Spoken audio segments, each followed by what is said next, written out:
ನಮ್ಮನ್ನ ತಪ್ಪು ಇವ್ರು ಇರೋದೇ ಒಂದು ಮಾಡೋದೇ ಒಂದು ಅಂತ ಪ್ರೂವ್ ಮಾಡಕ್ಕೆ ಹೊರಟಿರೋರ್ಗೆ ಎಲ್ಲರಿಗೂ ಈ ಮಾತು ಕ್ಲಿಯರ್ ಆಗಿ ಅರ್ಥ ಆಗುತ್ತೆ ಅಂತ ಅನ್ಕೊಂತೀನಿ. ಅರ್ಥ ಆಗಿಲ್ಲ ಅಂತಂದ್ರೆ ನೀವಿನ್ನೂ ಮದುವೆ ಆಗಿಲ್ಲ, ನಿಮ್ಗಿನ್ನೂ ಮಕ್ಕಳಾಗಿಲ್ಲ ಅಂತ ಅರ್ಥ. ನಿಮಗೆ ಒಂದಿಷ್ಟು ಡೌಟ್ಗಳು ಇರ್ತವೆ. ನಿಮ್ಮ ಮಗಳನ್ನ ಯಾಕೆ ನೀವು ಕನ್ನಡ ಸ್ಕೂಲಲ್ಲಿ ಓದಿಸ್ತಾ ಇಲ್ಲ, ಹಾಗಾದ್ರೆ ಕನ್ನಡಕ್ಕೆ ನೀವು ಆದ್ಯತೆ ಕೊಡ್ತಾ ಇಲ್ವೋ ಹಾಗೆ ಹೇಗೆ ಅಂತ. ನಾವು ಬೆಳಗ್ಗೆ ಎದ್ರೆ ನನ್ನ ಮಕ್ಕಳು ನಾವು ಎಲ್ಲ ಉಸಿರಾಡೋದೇ ಕನ್ನಡದಲ್ಲಿ. ನಾನು ಅಷ್ಟೇ ನನ್ನ ಭವಿಷ್ಯ ಕಟ್ಕೊಬೇಕು ಅಂದ್ರೆ ಒಂದು ಲ್ಯಾಂಗ್ವೇಜ್ ಅವಶ್ಯಕತೆ ನನಗಿತ್ತು. ಹಂಗಂತ ಇಂಗ್ಲಿಷಿನ ಬಗ್ಗೆ ವ್ಯಾಮೋಹ ಅಂತಲ್ಲ, ಅದೊಂದು ನಮ್ಗೆ ಟೂಲು. ಆದ್ರೆ ಕನ್ನಡ ಅನ್ನೋದು ನಮ್ಗೆ ತಾಯಿ. ಬೆಳಗ್ಗೆ ಎದ್ರೆ ಸುಖ ದುಃಖ ನೋವು ನಲಿವು ಎಲ್ಲಾ ಭಾವನೆಗಳನ್ನ ಶೇರ್ ಮಾಡ್ಕೊಳಕ್ ಇರತಕ್ಕಂತ ನಮ್ಮ ಭಾಷೆ ಅದು ನಮ್ಮ ಅಸ್ತಿತ್ವ. ಎಲ್ಲಿವರೆಗ ಮಾಹಿತಿ ತಂತ್ರಜ್ಞಾನದಲ್ಲಿ ಕನ್ನಡದ ಬಳಕೆ ಎಲ್ಲಿವರೆಗೂ ಆಗಲ್ವೋ ಅಲ್ಲಿವರೆಗ ನಮ್ಮ ಮಕ್ಕಳು ಭವಿಷ್ಯನ ನಾವು ಸೃಷ್ಟಿ ಮಾಡೋದು ಕೂಡ ಸಿಕ್ಕಾಪಟ್ಟೆ ಕಷ್ಟ ಆಗುತ್ತೆ. ನಾನು ಇವತ್ತು ಇಷ್ಟು ಮಾತಾಡ್ತಿದ್ದೀನಿ ಅನ್ಬಿಟ್ಟು ನನ್ನ ಮಕ್ಕಳನ್ನ ಅದೇ ಸ್ಕೂಲಿಗೆ ಕಳಿಸಿ ನೀವು ಯಾಕೆ ಇಲ್ಲಿ ಕಳಿಸ್ತಾ ಇದ್ರ ಹಾಗೆ ಹೀಗೆ ಅಂತ ಹೇಳೋರು ಯಾವತ್ತು ನನ್ನ ಮಕ್ಕಳು ಭವಿಷ್ಯ ಹಾಳಾದ್ರೆ ಯಾರು ಬಂದು ನನ್ನ ಮಕ್ಕಳಿಗೆ ಅನ್ನ ಹಾಕಲ್ಲ.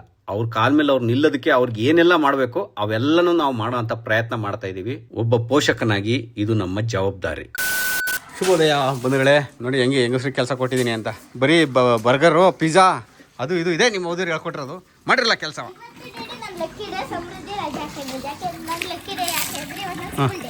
ತಿರ್ಗೋದು ಬರೀ ಈ ಕೆಲಸ ಮಾಡಿ ಮೈ ಬಗ್ಸೀಗ. ಹಂಗೆ ಸುಮಾರು ಆಲ್ಮೋಸ್ಟ್ ನಿಮ್ಮ ಅಮ್ಮ ಮತ್ತು ನಿಮ್ಮ ಇವರಮ್ಮ ಇಬ್ರು ಬರ್ತಾರೆ ಇಲ್ಲಿಗೆ. ಏನು ಬಟ್ಟೆ ಅಂಗಡಿ ಮಾಡ್ಕೊಂಡವ್ರು ಇದನ್ನ ಬಂದ್ಬಿಟ್ಟು ಒಂದಿನ ಕೆಲಸ ಮಾಡೋಣ, ಕಸ ಗುಡ್ಸೋಣ ಅನ್ನೋದು ಏನಿಲ್ಲ. ಹಾಂ ಆ ಕಡೆ ಮೂಲೆನೂ ಅರ್ಚಲ್ಲಿ. ಇವತ್ತು ಮಗಳು ಸ್ಕೂಲ್ ಡೇ, ಡ್ಯಾನ್ಸು ಸಂಜೆ. ಬೇಗ ಇದಾದ್ಮೇಲೆ ಸ್ನಾನ ಮಾಡಬೇಕು. ಇಳಿರಿ, ನಿಮ್ಮ ಸ್ಕೂಲ್ ಡೇಗೆ ನಾವು ಅವ್ನ ಕಳಿಸ್ಬಿಟ್ಟು ನಮ್ಮನ್ನು ಕಳಿಸಿ ನೀವು ಇಲ್ಲಿ ಕೂತ್ಕೋತೀರಾ? ಇದು ಬನ್ನಿ ಇಳಿರಿ ಇಲ್ಲಿ ನೋಡ್ಕೊಬಾರ. ನಮ್ಗೆ ಯಾಕೆ ಗೊತ್ತಿಲ್ಲ ನಿಮ್ಗೆ. ಹಾಂ ಬನ್ನಿ ತಲೆ ಸರಿ ಮಾಡ್ಕೊಳ್ಳಿ. ಎಲ್ಲಿ ನಿಮ್ಮ ಕ್ಲಾಸ್ ಎಲ್ಲಿ? ಇವರು ಸ್ಟೂಡೆಂಟ್ಸ್ ಎಲ್ಲ ರೆಡಿ ಇದ್ದಾರಾ? ಇದು ಹೌದಾ? ಎಲ್ಲಿ ಬನ್ನಿ ನೋಡೋಣ. ಮತ್ತೆ ಹೇಳಿಲ್ವ ನಾನು ಬೇಗ ಹೋಗೋಣ ಅಂತ? ಮೇಲೋಗಿ ಬರೋಣ. ಟೀಚರ್ ಎಲ್ಲ ಬೈದ್ರಲ್ಲ ನಿಮ್ಗೆ ಈಗ? ಎಲ್ಲರೂ ಬಂದು ರೆಡಿಯಾಗಿ ಬಂದು ಕೂತವ್ರು. ಏನು ಮಾಡ್ತಿದ್ದೀನಿ ನೀನು ಅಂತ ಎಲ್ಲ ರೆಡಿ. ಬೇಗ ಪಟ ಅಂತ ರೆಡಿಯಾಗಿ ಬನ್ನಿ ಮಗಳೇ. ನೋಡಿ ಬೋನ್ ಜಾಯ್ನ್ ಅದ.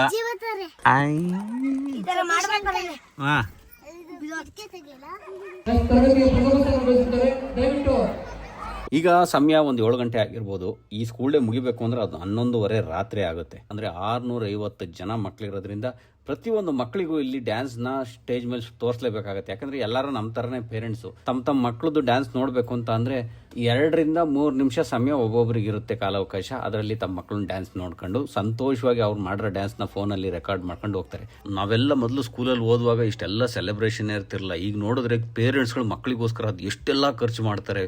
ಅವ್ರ ಭವಿಷ್ಯ ಚೆನ್ನಾಗಿರ್ಲಿ ಅಂತ ಅಂದ್ಬಿಟ್ಟು ಇಷ್ಟೆಲ್ಲ ಕಷ್ಟ ಸುಖ ಏನೇ ಇರಲಿ ಎಲ್ಲದನ್ನು ಬದಿಗೊತ್ತಿ ಮಕ್ಕಳಿಗೋಸ್ಕರ ಇಷ್ಟೆಲ್ಲ ಇನ್ವೆಸ್ಟ್ ಮಾಡಿ ಮಾಡಿಸ್ತಾರಲ್ಲ, ಗ್ರೇಟ್. ಹಂಗನ್ಬಿಟ್ಟು ನಾನು ಯಾವುದೋ ಈ ಸ್ಕೂಲ್ ಬಗ್ಗೆ ನಾನು ಕೆಟ್ಟದಾಗ ಮಾತಾಡ್ತಿದ್ದೀನಿ ಅಂತ ಅನ್ಕೊಂಬೇಡಿ. ನಾನು ಏನೇ ಮಾತಾಡಿದ್ರು ನಾನು ಓವರ್ ಆಲ್ ನಮ್ಮ ಸ್ಕೂಲ್ ಸಿಸ್ಟಮ್ ಬಗ್ಗೆ ಮಾತಾಡ್ತಿದ್ದೀನಿ ಹೊರತು ನಾನು ಪರ್ಟಿಕ್ಯುಲರ್ ಆಗಿ ಇದೇ ಸ್ಕೂಲಿಗೆ ಮಾತಾಡ್ತಿದ್ದೀನಿ ಅಂತ ಅಲ್ಲ.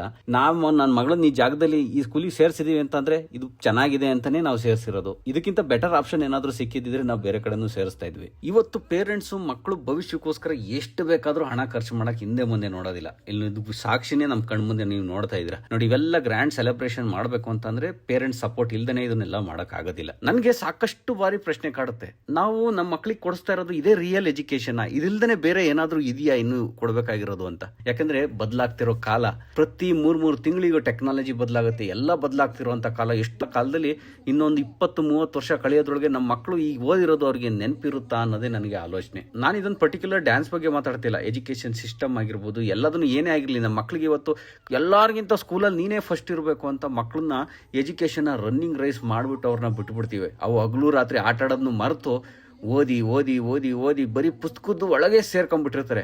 ಪ್ರಪಂಚದ ಜ್ಞಾನನೇ ಗೊತ್ತಿರೋದಿಲ್ಲ.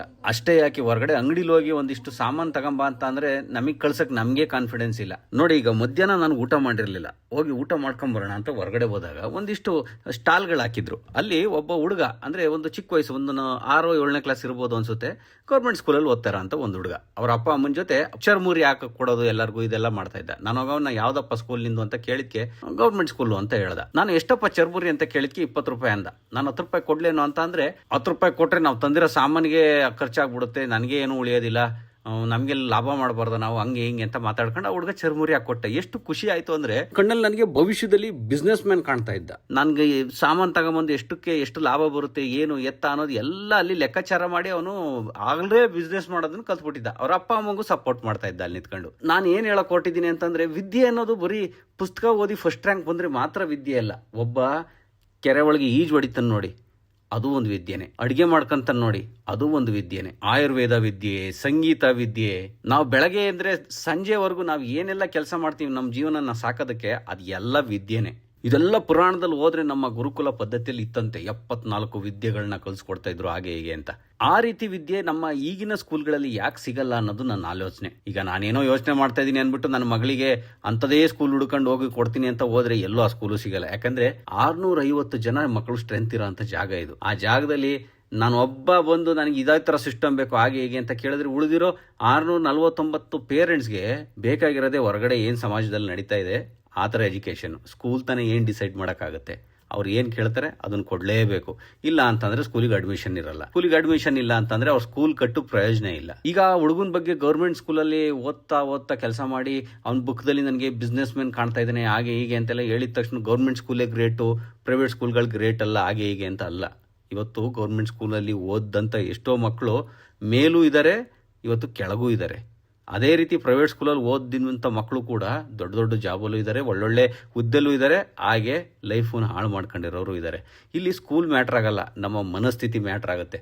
ಪೇರೆಂಟ್ಸ್ ಆದವರು ನನ್ನ ಮಗನಿಗೆ ಯಾವುದು ರಿಯಲ್ ಎಜುಕೇಷನ್ನು, ಮತ್ತೆ ಮಕ್ಕಳು ಅಷ್ಟೇ ಯಾವ ರೀತಿ ಆಸಕ್ತಿ ವಹಿಸಿ ತಮ್ಮ ವಿದ್ಯೆನ ಕಲಿತಾರೆ ಅನ್ನೋದು ಕೂಡ ಅವ್ರ ಭವಿಷ್ಯದಲ್ಲಿ ನಿರ್ಧಾರ ಆಗುತ್ತೆ. ಪುಸ್ತಕದಲ್ಲಿ ಓದಿದ್ದೇ ಎಜುಕೇಷನ್ ಅಂದ್ಕೊಂಡ್ರೆ ತಪ್ಪು. ನಾವು 30-40 ವರ್ಷದಿಂದ ನಾವು ಏನೆಲ್ಲ ಓದಿದ್ವಿ ಅದನ್ನ ಇವತ್ತು ಕೂತು ಯೋಚನೆ ಮಾಡಿ ನಾವು ಓದಿದ್ ನಮಗೆ ನೆನಪಿದ್ಯಾ? ಅಲ್ಲಿಗೆ ಯಾವುದು ಮಾರ್ಕ್ಸ್ ಫಸ್ಟ್ ಸೆಕೆಂಡ್ ಇವೆಲ್ಲ ಲೈಫಿಗೆ ಬರೋದೇ ಇಲ್ಲ, ಕೌಂಟ್ ಆಗೋದೇ ಇಲ್ಲ. ಅದರಲ್ಲೂ 3 ತಿಂಗಳಿಗೆ ಬದಲಾಗಂತ ಕಾಲ. ಈ ಕಾಲದಲ್ಲಿ ನಾವು 40 ವರ್ಷದ ಮುಂಚೆಗೆ ನಮ್ಮ ಮಕ್ಕಳ ಭವಿಷ್ಯಕ್ಕೆ ಇವತ್ತು ಎಜುಕೇಶನ್ ಕೊಡಿಸ್ತಾ ಇದೀವಿ ಅಂತ ಆಲೋಚನೆ ಆಗುತ್ತೆ. ತುಂಬಾ ವಿಷಯಗಳನ್ನ ಮಾತಾಡ್ಬಿಟ್ಟೆ ಅಂತ ಅನ್ಸುತ್ತೆ. ಮೊನ್ನೆ ರೀಲಲ್ಲೂ ಕೂಡ ಇದ್ರ ಬಗ್ಗೆ ಡಿಸ್ಕಸ್ ಮಾಡಿದ್ದೆ. ಆದಷ್ಟು ಅದರಲ್ಲಿ ಶಾರ್ಟ್ ಆಗಿ ಹೇಳೋಂಥ ಪ್ರಯತ್ನ ಮಾಡಿದ್ದೆ.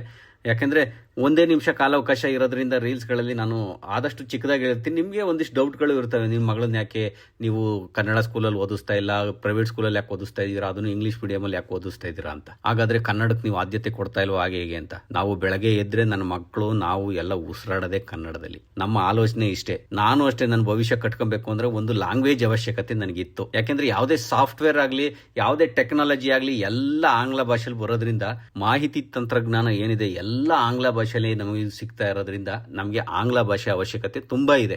ಹಂಗ ಅಂದ್ಬಿಟ್ಟು ನಾವು ಆಂಗ್ಲ ಭಾಷೆದ ವ್ಯಾಮೋಹಿ ಅಂತ ಅಲ್ಲ. ಅವರು ಸರ್ವೈವ್ ಮಾಡಕ್ಕೆ ಅವ್ರಿಗೆ ಇದು ಒಂದು ವಿದ್ಯೆ. ಸಾಮಾಜಿಕ ಜಾಲತಾಣದಲ್ಲಿ ಇವತ್ತು ಆಂಗ್ಲನ ಬಳಸ್ಕೊಂಡು ನಾವು ಬಹಳಷ್ಟು ಇನ್ಫಾರ್ಮೇಶನ್ನ ನಾಲೆಜ್ನ ಗಳಿಸ್ಬೋದು ನಾವು. ಹಂಗನ್ಬಿಟ್ಟು ಕನ್ನಡದಲ್ಲಿ ಇಲ್ಲ ಅಂತ ಅಲ್ಲ, ಅದರಲ್ಲೂ ಇದೆ. ಆದರೆ ಓವರ್ ಆಲ್ ವರ್ಲ್ಡ್ ವೈಡ್ ಅಂತ ನೋಡ್ತೀವಿ ಅಂತ ಹೋದ್ರೆ ಪ್ರಪಂಚದ ಮೂಲೆಯಿಂದ ಮಾಹಿತಿನ ಗಳಿಸುವಂತ ಒಂದು ಮಾಧ್ಯಮ ಅದಾಗಿರೋದ್ರಿಂದ ಇಂಗ್ಲಿಷ್ ನಮಗೆ ಅವಶ್ಯಕತೆ ಇದೆ. ಹಂಗಂತ ಇಂಗ್ಲಿಷಿನ ಬಗ್ಗೆ ವ್ಯಾಮೋಹ ಅಂತಲ್ಲ, ಅದೊಂದು ನಮಗೆ ಟೂಲು. ಆದ್ರೆ ಕನ್ನಡ ಅನ್ನೋದು ನಮಗೆ ತಾಯಿ. ಬೆಳಗ್ಗೆ ಎದ್ರೆ ಸುಖ ದುಃಖ ನೋವು ನಲಿವು ಎಲ್ಲಾ ಭಾವನೆಗಳನ್ನ ಶೇರ್ ಮಾಡ್ಕೊಳಕ್ ಇರತಕ್ಕಂಥ ನಮ್ಮ ಭಾಷೆ ಅದು ನಮ್ಮ ಅಸ್ತಿತ್ವ. ಎಲ್ಲಿವರೆಗೂ ಮಾಹಿತಿ ತಂತ್ರಜ್ಞಾನದಲ್ಲಿ ಕನ್ನಡದ ಬಳಕೆ ಎಲ್ಲಿವರೆಗೂ ಆಗಲ್ವೋ ಅಲ್ಲಿವರೆಗೂ ನಮ್ಮ ಮಕ್ಕಳು ಭವಿಷ್ಯನ ನಾವು ಸೃಷ್ಟಿ ಮಾಡೋದು ಕೂಡ ಸಿಕ್ಕಾಪಟ್ಟೆ ಕಷ್ಟ ಆಗುತ್ತೆ. ನಾನು ಇವತ್ತು ಇಷ್ಟು ಮಾತಾಡ್ತಿದ್ದೀನಿ ಅಂದ್ಬಿಟ್ಟು ನನ್ನ ಮಕ್ಕಳನ್ನ ಅದೇ ಸ್ಕೂಲಿಗೆ ಕಳಿಸಿ ನೀವು ಯಾಕೆ ಇಲ್ಲಿಗೆ ಕಳಿಸ್ತಾ ಇದ್ದೀರಾ ಹಾಗೆ ಹೀಗೆ ಅಂತ ಹೇಳೋರು ಯಾವತ್ತು ನನ್ನ ಮಕ್ಕಳು ಭವಿಷ್ಯ ಹಾಳಾದ್ರೆ ಯಾರು ಬಂದು ನನ್ನ ಮಕ್ಕಳಿಗೆ ಅನ್ನ ಹಾಕಲ್ಲ. ಅವ್ರ ಕಾಲ ಮೇಲೆ ಅವ್ರು ನಿಲ್ಲೋದಕ್ಕೆ ಅವ್ರಿಗೆ ಏನೆಲ್ಲ ಮಾಡಬೇಕು ಅವೆಲ್ಲನೂ ನಾವು ಮಾಡೋ ಅಂತ ಪ್ರಯತ್ನ ಮಾಡ್ತಾ ಇದ್ದೀವಿ. ಒಬ್ಬ ಪೋಷಕನಾಗಿ ಇದು ನಮ್ಮ ಜವಾಬ್ದಾರಿ. ನಾನೊಬ್ಬಂದಲ್ಲ, ಎಲ್ಲ ಪೋಷಕರ ಜವಾಬ್ದಾರಿ. ನಮ್ಮನ್ನ ತಪ್ಪು ಇವ್ರು ಇರೋದೇ ಒಂದು ಮಾಡೋದೇ ಒಂದು ಅಂತ ಪ್ರೂವ್ ಮಾಡಕ್ಕೆ ಹೊರಟಿರೋರ್ಗೆ ಎಲ್ಲರಿಗೂ ಈ ಮಾತು ಕ್ಲಿಯರ್ ಆಗಿ ಅರ್ಥ ಆಗುತ್ತೆ ಅಂತ ಅನ್ಕೊಂತೀನಿ. ಅರ್ಥ ಆಗಿಲ್ಲ ಅಂತಂದ್ರೆ ನೀವಿನ್ನೂ ಮದುವೆ ಆಗಿಲ್ಲ, ನಿಮ್ಗಿನ್ನೂ ಮಕ್ಕಳಾಗಿಲ್ಲ ಅಂತ ಅರ್ಥ. ನಿಮ್ಮ ವಿಚಾರಗಳು ಅರ್ಧಕ್ಕೆ ಸೀಮಿತ ಆಗಿದೆ, ಅದರಿಂದ ಎಕ್ಸ್ಪೋಸ್ ಆಗಿ ಹೊರಗಡೆ ನೋಡ್ತಾ ಇಲ್ಲ ಅಂತ ಅರ್ಥ. ನಾವು ಭಾಷೆನ ಕಲಿತೀವಿ ಜೀವನಕ್ಕೋಸ್ಕರ, ಕನ್ನಡದಲ್ಲಿ ಉಸಿರಾಡ್ತೀವಿ. ಇದು ನನ್ನ ಮಕ್ಕಳಿಗೂ ನಾವು ಅದನ್ನೇ ಹೇಳ್ಕೊಡ್ತಾ ಇರೋದು, ಅವ್ರು ಕಲಿತಿರೋದು ಅದೇ. ಈಗ ಬಿಡಿ ನಮ್ದು ಸ್ಕೂಲ್ ಡೇ ಡ್ಯಾನ್ಸಿಗೆ ಬರೋಣ. ನನ್ನ ಮಗಳು ಡ್ಯಾನ್ಸ್ ಶುರು ಆಯ್ತು. ಅದಕ್ಕೆ ಹಿಂದಿ ಸಾಂಗ್ ಅಂದ್ರೆ ಬಾಲಿವುಡ್ ಸಾಂಗ್ ಅಂತ ಕಂಪೋಸ್ ಮಾಡಿಬಿಟ್ಟಿದ್ದಾರೆ.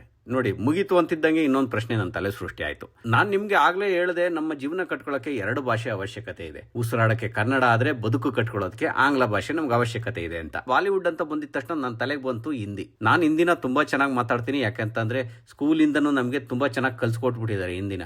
ಆದ್ರೆ ನಾನು 10ನೇ ತರಗತಿ ಮುಗಿದು ಹೊರಗಡೆ ಬಂದ್ಮೇಲೆ ನನ್ನ ಜೀವನದಲ್ಲಿ ಯಾವ ಹಂತದಲ್ಲೂ ನನಗೆ ಹಿಂದಿ ಉಪಯೋಗಕ್ಕೆ ಬರಲಿಲ್ಲ. ಬರೀ ಸಿನಿಮಾ ನೋಡಕ್ಕೆ ಹೊರಗಡೆ ದೇಶದಲ್ಲಿ ಒಂದಿಷ್ಟು ನಾರ್ತ್ ಇಂಡಿಯನ್ಸ್ ಯಾರು ಇದ್ರೆ ಅವ್ರ ಜೊತೆ ಕಾನ್ವರ್ಸೇಷನ್ ನಡ್ಸಕ್ಕೆ ಅಂತ ನನಗೆ ಅದು ಒಂದು ಸ್ವಲ್ಪ ಉಪಯೋಗಕ್ಕಂತ ಬಂತು. ಬಿಟ್ರೆ ನನಗೆ ಬದುಕು ಕಟ್ಕೊಳ್ಳೋದಕ್ಕೆ ನನಗೆ ಆಂಗ್ಲ ಭಾಷೆನೇ ನನಗೆ ಸಪೋರ್ಟಿಗೆ ಬಂದಿದ್ದು. ಹಂಗಂದ್ಮೇಲೆ ಈ ಮಕ್ಕಳಿಗೆ ತ್ರಿಭಾಷಾ ಪದ್ಧತಿ ಯಾಕೆ ಸ್ಕೂಲಲ್ಲಿ ಅಂತ. ನಾರ್ತ್ ಇಂಡಿಯಾ ಕಡೆ ಹೋದ್ರೆ ಅಲ್ಲಿ ಇನ್ನೂ ದ್ವಿಭಾಷಾ ಪದ್ಧತಿನೇ ಇರೋದು, ನಮಗ್ ಮಾತ್ರ ಇಲ್ಲಿ ತ್ರಿಭಾಷಾ ಪದ್ಧತಿ. ಇದನ್ನೇ ಹೇಳೋದು ಭಾಷಾ ಏರಿಕೆ ಅಂತ.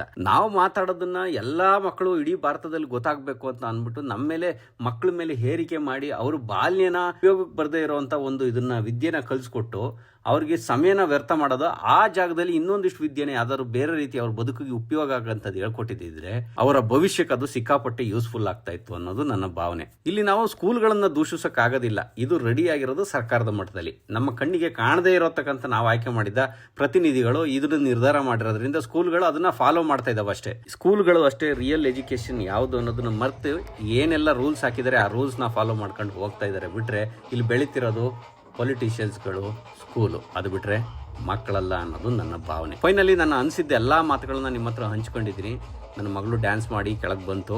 ನಾನು ಒಬ್ಬ ಇಲ್ಲಿ ಮಾತಾಡಿ ಏನೂ ಆಗಬೇಕಾಗಿಲ್ಲ. ಬಟ್ ನನಗೆ ಒಳಗೆ ಇರೋ ಮನದಾಳದ ಮಾತುಗಳನ್ನು ನಿಮ್ಮ ಜೊತೆ ಶೇರ್ ಮಾಡ್ಕೊಂಡಿದ್ದೀನಿ. ಸದ್ಯಕ್ಕೆ ಇವತ್ತಿನ ಈ ವಿಡಿಯೋನ ಇಲ್ಲಿಗೆ ಮುಗಿಸ್ತಾ ಇದ್ದೀನಿ. ನಿಮ್ಗೆ ಏನು ಅನಿಸ್ತು ಅಂತ ಕಮೆಂಟ್ ಮಾಡಿ. ಜೈ ಹಿಂದ್, ಜೈ ಕರ್ನಾಟಕ ಮಾತೆ.